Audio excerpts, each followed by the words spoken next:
पल्लवी जी, राधे राधे महाराज जी, आपके चरणों में कोटि कोटि प्रणाम।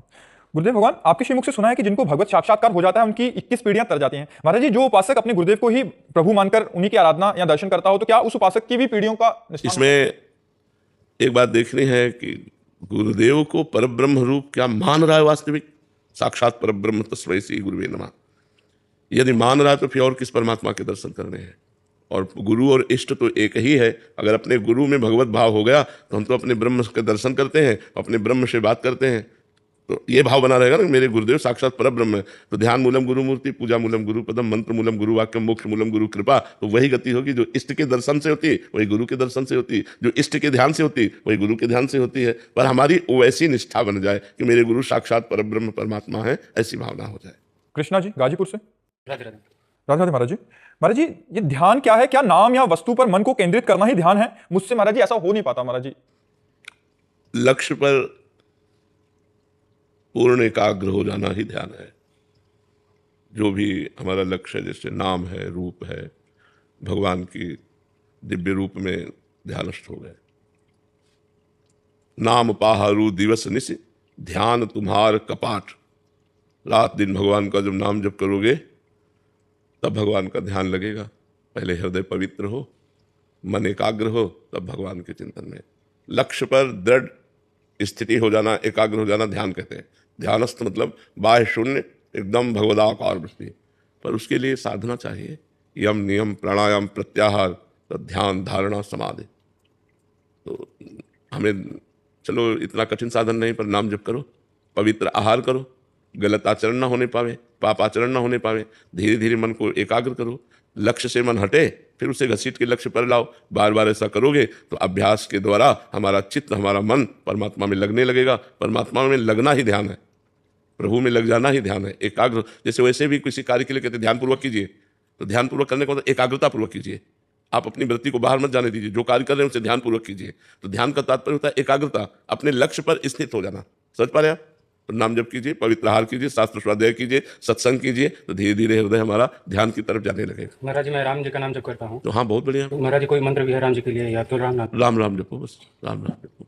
ये महान सामर्थ्यशाली है। नाम जपते रहो, विश्वास करो और नाम जप करते रहो, ठीक है। गोस्वामी तुलसीदास जी कह रहे हैं, भगवान शंकर को साक्षी करके कहता हूँ कि जो 2 अक्षर है राम माँ, ये मेरे माई बाप है, इसी से मुझे सब कुछ प्राप्त हो गया है। तो सब कुछ प्राप्त हो जाएगा, भगवान के नाम में लगो, ठीक है।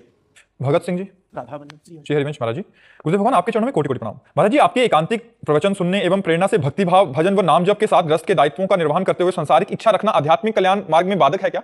संसारिक इच्छाएं भी है और भक्ति मार्ग भी शुरू कर दिया। वैसे अध्यात्म का स्वरूप है इच्छा रहित हो जाना, पर हम इच्छा सहित ही अध्यात्म में कदम रखते हैं। अध्यात्म ही हमें इच्छा रहित करता है।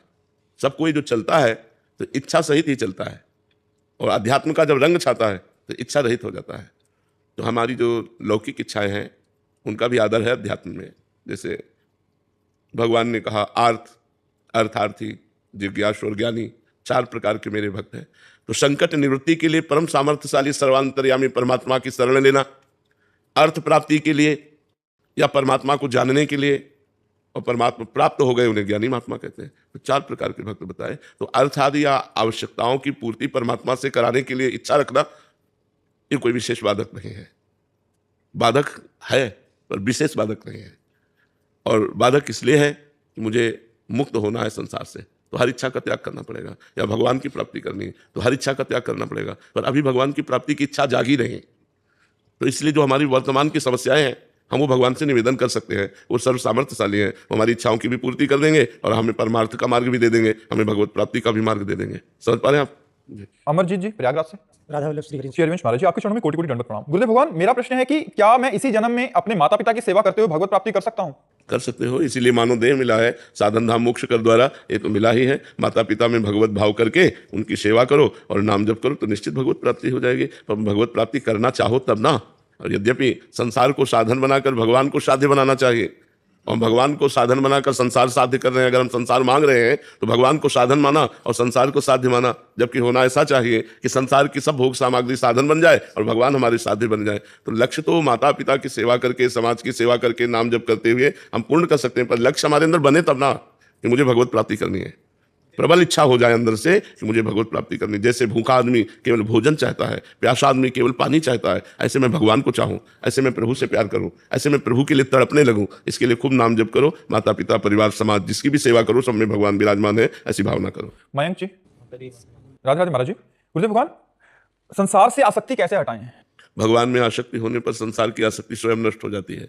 भगवान में आसक्ति करने के लिए भगवान का नाम जप, भगवान की लीला कथा सुनो, भगवान की सेवा करो, भगवान के भक्तों की सेवा करो, भक्तों का संग करो, तो इनकी कृपा से संसार की मलिन आसक्ति भगवान में निर्मल आसक्ति के रूप में परिवर्तित हो जाएगी। यही साधन लंबे समय तक करो, कोई पापाचरण न करो, कोई मनमानी गंदा आचरण न करो, तो नाम जप, साधु संग, भगवान की लीला कथा सुने और गाए, नाम कीर्तन करे, इसी से भगवान में आसक्ति हो जाती है। जो नवधा भक्ति है ये भगवान की आसक्ति के लिए ही तो है। वो भगवान का भजन करो तो भगवान में आसक्ति हो जाएगी। जगत का चिंतन करोगे तो जगत में आसक्ति हो जाएगी, जगदीश का चिंतन करोगे तो जगदीश में आसक्ति हो जाएगी। हमारा जहाँ चिंतन होता है वही हमारी आसक्ति हो जाती है। प्रारंभ कैसे करें महाराज जी? नाम जप से, राधा राधा राधा राधा।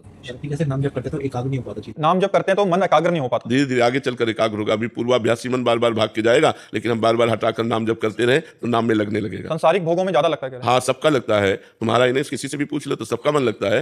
तो जैसे पानी की ढलान ऐसे होती है, जिधर ढलान होगी उधर जाएगा। ऐसे ही मन मना कष्टान इंद्रियाणि प्रकृति स्थान कर सकती। ये माया की तरफ ज्यादा जाता है मन, परमात्मा की तरफ जबरदस्ती लगाना होता है, माया की तरफ स्वाभाविक जाता है। जैसे ढलान की तरफ पानी स्वाभाविक जाएगा, ऊपर चढ़ाने के लिए यंत्र की आवश्यकता है, ऐसे मन को भगवान में लगाने के लिए मंत्र की आवश्यकता है। नाम और मंत्र के सहारे हम इसे परमात्मा में लगा देते हैं। समझ पाए? गुरुदेव भजन में इतना विक्षेप क्यों डालती है गुरुदेव? हम भजन करना चाहते भजन में बहुत विक्षेप माया डालती है, हम करना चाहते हैं बट हाँ, हम ये स्वीकार करते हैं आपकी बात की माया विक्षेप डालती है, लेकिन इसी को जीत जाए तो परमात्मा की प्राप्ति हो जाए।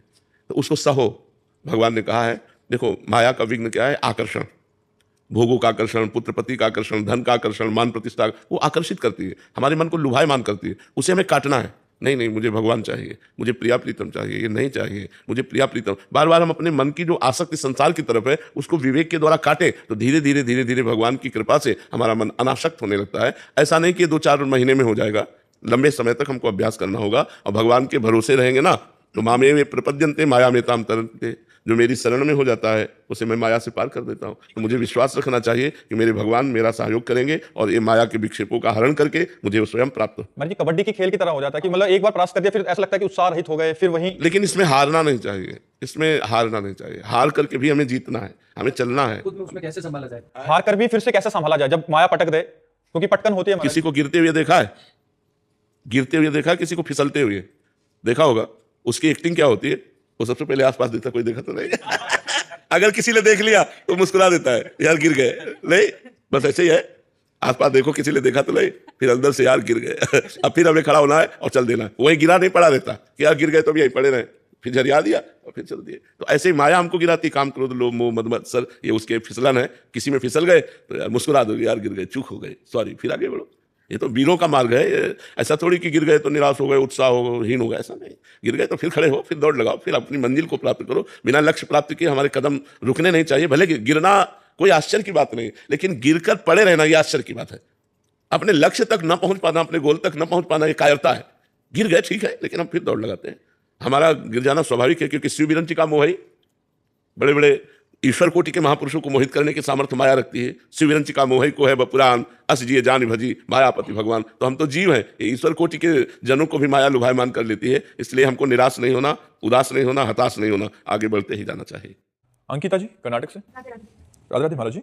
महाराज जी, यदि हम किसी कर्म का फल शरणागति भाव से स्वीकार करते हैं तो उसके बाद मन में कई बार ये प्रश्न उठता है कि शायद इससे मैं और ज्यादा अच्छा कर सकती थी, अपना कर्तव्य पूर्ण रूप से करने से चूक गए। महाराज जी, शरणागति में ऐसा भाव आना चाहिए क्या महाराज जी कि और अच्छे से हो जाता? हम उसको स्वीकार नहीं कर पाते उस समय कि ये जो किया प्रभु ने। तो ठीक है, अगली बार से और अच्छा कर लीजिएगा। और अगर शरणागत का भाव पूछे तो प्रभु ने जैसा कराया वैसा हो गया, अब आगे जैसा कराएंगे वैसा हो जाएगा।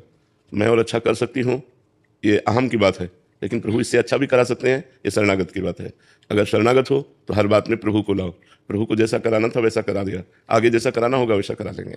ये शरणागत की भाषा है। और अहंकार की भाषा है कि ये क्या मैं इससे अच्छा भी कर सकती थी, अच्छा करूंगी, ये संसारिक पुरुष की भाषा है। लेकिन वो शरणागत की भाषा है। यदि भगवान की शरण में हो तो जैसा उन्होंने कराया, अब आगे और अच्छा कराना चाहेंगे वो करवा लेंगे। उनके भरोसे रहकर नाम जप कीजिए और अच्छे कर्म कीजिए। आशा कुमारी जी। श्री हरिवंश महाराज जी। महाराज जी, हमें अपने चिंतन में ये रखना चाहिए कि शरीर त्यागने के बाद हमें वैकुंठ वास मिले या ब्रजवास मिले? वैसे हमें इन दोनों बातों का चिंतन नहीं करना चाहिए, हमें वर्तमान में चिंतन करना चाहिए कि हम एक मिनट भी चिंतन न छोड़ें, राधा राधा राधा राधा, परिणाम भगवान के हाथ छोड़ दें कि वो वैकुंठवास देंगे या ब्रजवास देंगे या फिर मुझे मृत्यु लोक में भेजेंगे, ये उनके ऊपर छोड़ देते हैं।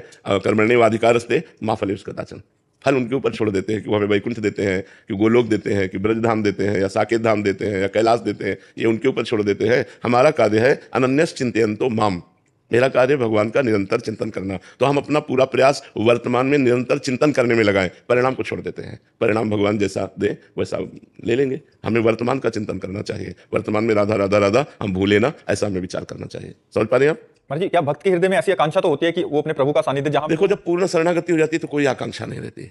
नरक में रखो, स्वर्ग में रखो, वैकुंठ में रखो, तुम्हारी गरज हो जहां रखो। यत्र यत्र मम जन्म कर्म भी नारके परमे पदे थवा राधिका रति निकुंज मंडली तत्र तत्र हृदय में विराजताम, ये हरिवंश महाप्रभु कह रहे हैं। यत्र यत्र मम जन्म कर्म भी, मेरा कर्म के अनुसार जन्म हो, चाहे नरक भेजो, चाहे वैकुंठ भेजो, चाहे परम पद भेजो, मुझे इसकी कोई चाह नहीं। चाह एक है, आप मेरे हृदय से कभी विस्मृत न हो।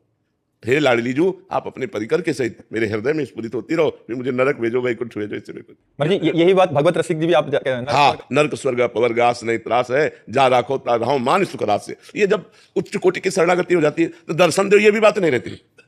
वो भजन में इतना आनंद में डूबा रहता है कि भगवान खुद उसका पिंड नहीं छोड़ते, तो दर्शन की भी मांग